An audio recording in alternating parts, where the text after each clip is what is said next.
Fala rapaziada, sejam bem-vindos a mais um vídeo aqui no Primeira Fila. Eu sou Kevin Nicolas e vamos de tema polêmico hoje. Polêmica! Recentemente vimos aí rumores de que o reabastecimento pode voltar à Fórmula 1. Muitas pessoas clamam nas redes sociais pelo retorno, de que melhoraria as estratégicas, pois era muito melhor, banir foi um erro. Mas hoje no quadro Sob Investigação falaremos exatamente disso. E por que o reabastecimento não volta e não deu certo na categoria? E por que voltar aos mods 94 a 2009 não seria uma boa ideia? Então, sem mais enrolações, vocês já sabem, bora para o vídeo.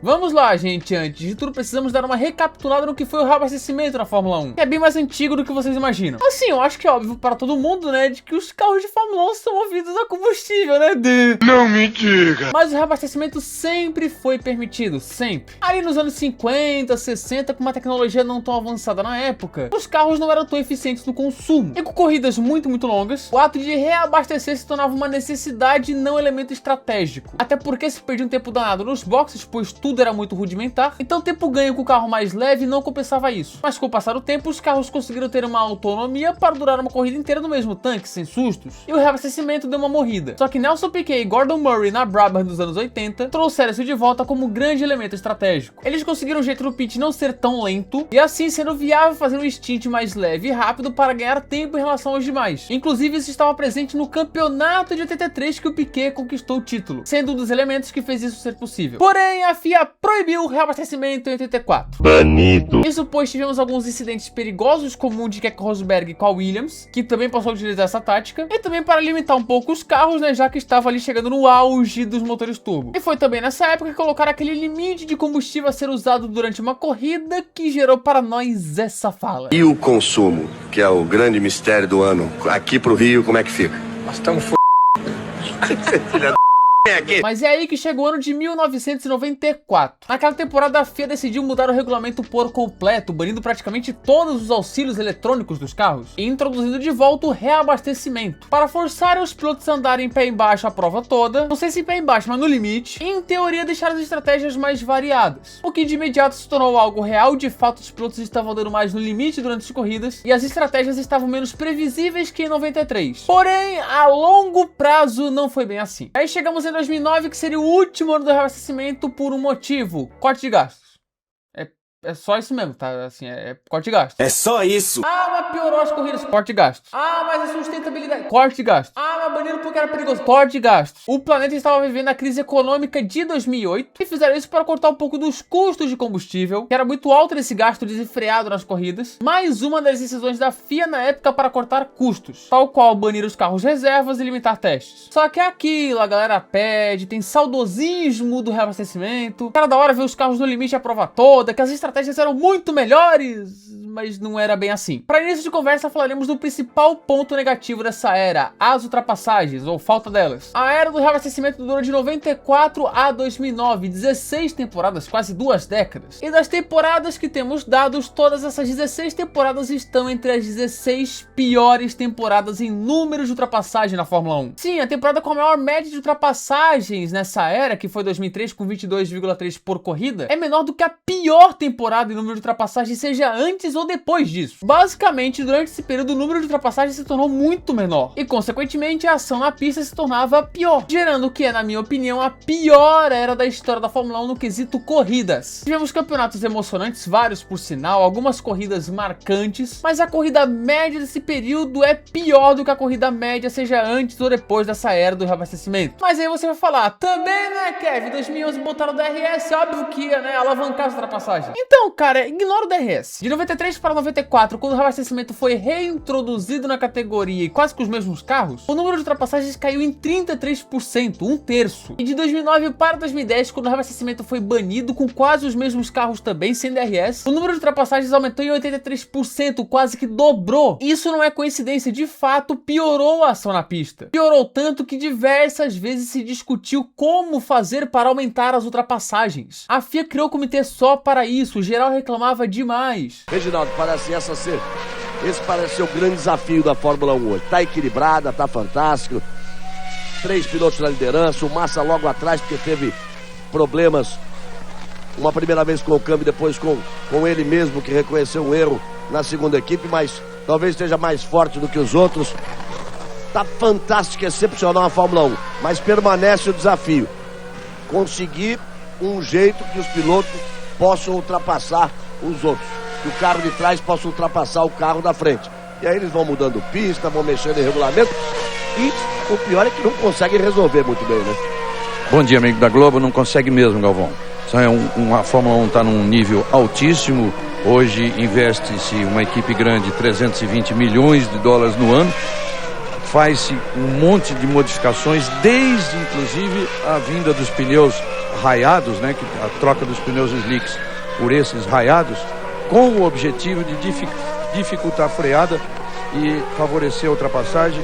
Mas a verdade é a seguinte: tá tudo bem, mas ninguém passa ninguém. Não adianta justificar também dizendo que a ultrapassagem então se tornava mais especial, pois era mais difícil, porque não era bem assim também, né, gente? Era tipo o 3-0 DRS, tinha alguém preso ali atrás, cara, tinha atenção, mas tu sabia que ele não ia passar. Tanto que a temporada de 2005, que foi a pior nesse dado, teve um total de 5,3 ultrapassagens televisionadas por corrida. E dessas, 1,7 por corrida eram as ultrapassagens dentro do top 5. Como é que aguenta? E sabe quanto foi a média de ultrapassagens vistas no top 5 em 2024? 5,9 por corrida, que é maior que a média total de 2005. Se pegar o total de 2024, então lascou, né? 25,3 ultrapassagens por corrida, 5 vezes quase. E sabe quantas corridas tivemos com 10 ultrapassagens ou menos de 94 em 2009? 95, percentual de 34%, ou seja, mais que um terço das corridas. E sabe quantas corridas tiveram 10 ultrapassagens ou menos após 2010? Apenas 24. Isso dá menos de 7% delas. Porém, você vai argumentar que a graça daquela época era o fator estratégico, pois antigamente as estratégias eram muito melhores do que hoje, e bem, não era não. Quer dizer, se comparar com os pneus Pirelli de pedra hoje, talvez seja, mas aí é debate bom. Mas do que foi o normal no pós-reabastecimento, não era não. As pessoas confundem o fator estratégia ser melhor com o fator estratégia ser mais crucial ou a única coisa que acontecia na corrida. As corridas dependiam mais da estratégia de boxe do que necessariamente as estratégias eram melhores na época. Para falar a real, eram mais previsíveis e mais engessadas. O normal no início dessa era nos anos 90 eram corridas com somente uma ou duas paradas, em casos extremos 3, como na Hungria ou Imola. E depois das mudanças no quali em 2003, onde os pilotos teriam que largar com combustível usado no treino classificatório, o padrão passou a ser 2 paradas, com raros casos de 1 ou 3 paradas. Tanto que após 2005 as estratégias vencedoras foram hegemonicamente as de 2 paradas. Assim era tudo muito e muito previsível. Pega qualquer corrida dos anos 2000, cara, dê uma olhada. É todo mundo fazendo 2 paradas, quase que ao mesmo tempo, sem muita escapatória, e acabou. Há exceções, como o GP da Hungria de 98 e o GP da França de 2004, com o Schumacher executando estratégias improváveis e perfeitas. E era tão previsível que a TV ali nos anos 2000 passou a mostrar a estimativa de voltas colocadas no tanque após a parada, e que na maioria das vezes era certeira. E em 2009 chegaram até a dar previsão de que volta cada piloto ia parar antes mesmo da largada. Hoje a gente tem ali o gráfico da AWS antes das corridas, com as estratégias previstas, né, a janela de cada uma. Mas uma coisa é janela, né, que muitas vezes esse gráfico erra, vimos várias vezes. Um gráfico de quando ia parar, que na maioria das vezes acertava. E mais, o piloto não tinha o que fazer até acontecer a parada. Hoje em dia o piloto pode parar a qualquer momento se achar que esse momento é o ideal. Pô, tô preso aqui atrás do carro da frente, cara, vou parar agora, tentar um undercut. Pô, se eu parar agora vai ser bom, então beleza, vou parar. Nessa época não tinha isso não, o piloto tinha que esperar até a parada para mudar a estratégia. Porque se parasse antes disso, ele voltaria com o carro mais pesado. E os outros carros mais leves ganhariam tempo em relação a isso, incluindo o que estava na frente dele. Por isso que entre 94 e 2009, a principal estratégia era o overcut e não o undercut. O undercut é tu parar antes do carro da frente para voltar mais rápido e ganhar posição nas paradas. O overcut é tu parar depois do carro da frente para ganhar posição. Isso acontecia porque a vantagem de estar com o carro mais leve era muito, mas muito maior que a vantagem de estar com pneus novos. E o Schumacher era mestre nisso, de parar depois, voar e ganhar posição. Então era muito melhor tu ficar ali atrás do carro da frente, tranquilinho, só esperando a parada acontecer. Se tu tivesse com o carro mais pesado, para facilmente ganhar posição, porque não valia a pena, sei lá, arriscar e tentar passar. Se tivesse DRS, push to pass, overtake mode, qualquer artifício para melhorar as ultrapassagens, talvez isso poderia melhorar, cara, assim, talvez, eu acho que era bem provável. Na real, teria salvado essa era, por sinal, mas a realidade não foi assim. Aí nós nos perguntamos, por que categorias como Fórmula Indy, NASCAR, WEC tem reabastecimento e dá certo? Boa pergunta. Primeiro temos que partir do princípio de que não dá para essas categorias correrem sem reabastecimento. reabastecimento. Na Indy e NASCAR com circuito misto até daria, mas em oval, impossível. E o WEC, bem, estamos falando de corridas de 6 horas, 24 horas, então é impossível também. Só que essas categorias, com exceção talvez do WEC, fazem algo que a Fórmula 1 não fazia, que é não tratar o combustível como elemento central da estratégia. Tanto na Indy quanto na NASCAR, o elemento principal de estratégia é pneu, com o reabastecimento e afins servindo como bônus, como um extra, mas não é a estratégia principal, a única coisa que importa. Na Fórmula 1 entre 94 e 2009, o desgaste de pneus era quase que irrelevante. Poucas corridas tu pode se lembrar do pneu sendo algo realmente importante, como o GP do Canadá de 2013 é um exemplo, e até mesmo o GP de Singapura de 2008 que o pneu macio estava horrível. Na real, nas vezes que isso fez efeito, tinha mais influência da guerra de pneus do que realmente do desgaste de pneus, alguma coisa assim, caras. Guerra de pneus que é outra coisa que a Fórmula 1 fez muito bem encerrar. Mas de resto, o pneu tinha o seu fator, mas ninguém ligava, assim, não era o ponto de discussão, não tinha tanto efeito. Um dia em 2005, por sinal, proibiram a troca de pneus. Ficamos um ano com uma Fórmula 1 sem troca de pneus. E coincidência ou não, foi o ano com a menor média de ultrapassagens na história. Como eu falei antes, a única coisa que o pneu realmente influenciava no período era em relação à guerra de pneus. Porque tinha uma pista lá que a Bridgestone rendia melhor, e tinha outra pista que a Michelin rendia melhor. Ou em caso de chuva, mas aí também, né? Então nessas categorias estamos falando do reabastecimento como um complemento para a estratégia, para ela se tornar mais diversa junto com a estratégia de pneus. Na Fórmula 1 isso não aconteceu, era só combustível e ponto, muito previsível. Além, é claro, do tamanho dos tanques. Na Indy o tanque tem capacidade de 70 litros apenas. No WEC, mesmo com corridas de longa duração, a capacidade do tanque dos Hypercars é de 90 litros apenas. E sabe qual era da Fórmula 1 lá em 2009, no último ano do reabastecimento? 90 a 100 litros! 90 litros é o mesmo que o WEC tem, cara, que o Hypercar tem, velho. Uma corrida de 6 horas lá, a Fórmula 1 dura 2. Isso é simplesmente revoltante, isso aí. Aí, bicho, não tinha como ajudar mesmo. Inclusive, você se lembra de alguma corrida desse período em que o piloto teve que economizar no final para, sei lá, ganhar a corrida, conquistar um pódio, enfim...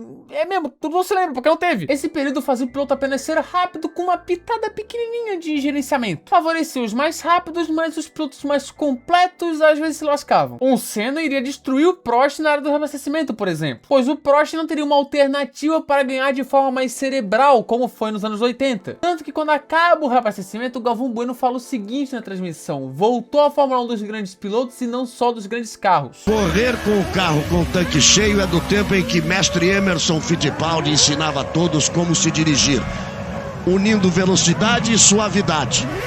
E essa é a diferença. Dizia ontem exatamente no Jornal Nacional como faziam o Ayrton Senna, como faziam o Alain Prost. Parece que está de volta a época dos grandes pilotos, não só dos grandes carros. Na Indy, pela limitação do tanque e essa variedade de estratégia de combustível e pneu em conjunto, diversas vezes em circuito misto mesmo, vimos o Scott Dixon ganhar na base do gerenciamento, de conseguir salvar combustível, sabe sei lá como. Gerenciamento, que nem precisa falar, é o elemento principal do WEC, o principal. Mas que gerenciamento tinha de 94 a 2009? Gerenciamento mínimo, só de equipamento mesmo. Por isso que outras categorias dão certo com isso e a Fórmula 1 não deu. Foi algo que, apesar de ter um saudosismo de uma galera, não deu certo. E é claro, tem a questão da segurança. A gente viu vários incidentes na história aí, velho, com a mangueira de combustível, com incêndios. Mas vamos falar a real, isso nem é levado em consideração. Até porque a própria troca de pneus já levou a acidentes ali nos tempos recentes. Isso, infelizmente, acaba acontecendo. É raro, mas acontece. Mas os mecânicos têm toda a proteção, os macacões anti-chamas, o piloto também. O mais grave que aconteceu foi com o Jos Verstappen em Hockenheim. Mas mesmo ali, a segurança ajudou demais. Então, se fosse retornar, isso não seria um grande empecilho para uma não volta, sabe? Evidentemente que é mais perigoso, mas assim, não é algo que impediria de voltar, sabe? Não é algo que, tipo assim, a Fórmula 1 vai falar, não, é por causa disso que a gente não volta. Assim eu concluo que se a Fórmula 1 quiser voltar com o reabastecimento, que imite categorias e que isso dá certo. E que não repita os erros que tiveram até 2009. Para voltar, tem que ser algo para agregar na estratégia, dar mais opções. Ou seja, tu ter um duplo fator de pneu e combustível para a equipe e pilotos gerenciarem. Se for apenas na base do combustível, com o pneu sendo irrelevante para a questão, aí a gente vai regredir legal no fator estratégico, bacana. Eu espero que não volte, acho que seria melhor a Pirelli dar um fim nesses pneus de pedra e voltar ao que era até 2021, onde inclusive de 2011 a 2021 não faltaram corridas com uma variedade estratégica absurda, e que foram decididas por estratégias muito mais variadas que na era do reabastecimento. E falo que espero que não volte com o reabastecimento porque confiar na FIA para acertar em suas decisões é algo meio complicado. Para voltar ao que era antes, só para agradar o saudosista, cara, como o Ben Solaen tá adorando fazer, velho, é dos palitos. Eu sou totalmente contra retornar ao que era antes, mas se trouxerem de volta da maneira correta, aí não tem como ser contra. A questão é acertar, e isso é difícil. E bem, esse foi o vídeo do porquê o reabastecimento acabou na Fórmula 1. Tá aí, gente, mais um vídeo do Sob Investigação aqui no canal. Cara, se você gostou desse vídeo, se inscreva aqui no canal, tá? Clique no gostei espalhe esse vídeo aí, ative as notificações pra não perder nada, né? Enfim, clique no hype o vídeo também, que isso ajuda demais. É tudo aquelas paradinhas que vocês sabem muito bem, né? Na descrição tá o nosso TikTok e Instagram, Primeira Fila F1 é o @, tá tudo junto bonitinho. E também tem o meu Twitter, Kevin Nicolas PF1, tá tudo na descrição, assim como os nossos canais, tá todos aqui na descrição, tá certo? Aqui estão os membros, aqui estão eles, ó. Ó, que maravilha. Beijo pra todos os membros. Muito obrigado quem é membro, tá? Porque vocês não recebem nada em troca, mas mesmo assim continuam sendo membros. Então, assim, muito obrigado mesmo de coração porque vocês estão fazendo isso aqui, né? Pô, é assim, ó, muito obrigado mesmo, cara. Valeu demais. Se quiser virar show, se não quiser, beleza. Fique à vontade. Sugestões aqui nos comentários. É isso, muito obrigado quem assistiu o vídeo até aqui. E nós estamos juntos. Falou!